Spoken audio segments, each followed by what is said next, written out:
একটা সামান্য মশার কামড় সহ্য করতে পারো না, একটা মশা কানের কাছ দিয়ে গেলে তোমার ঘুম ভাঙ্গা যায়।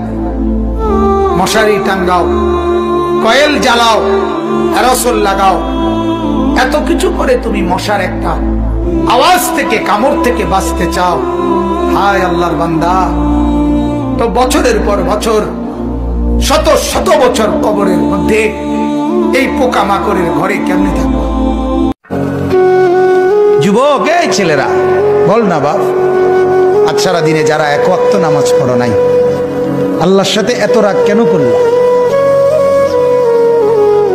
মনিবের সাথে এত নারাজ কেন হলা?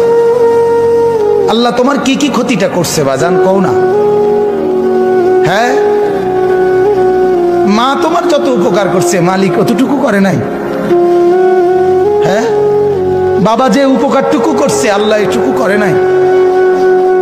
বন্ধু তোমারে এক কাপ চা খাওয়াইছে, মালিক তার চাইতে বেশি কোনো উপকার করে নাই?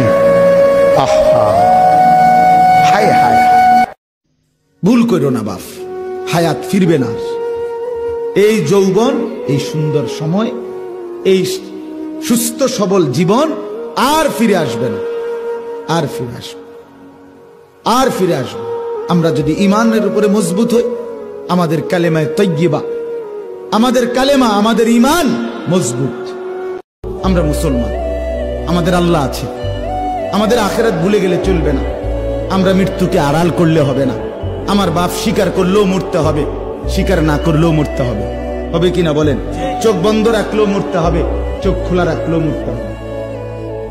সুখের সাগরে যে ভাসে তারও মৃত্যু হবে, দুঃখের সাগরে যে ভাসে তারও মৃত্যু হবে।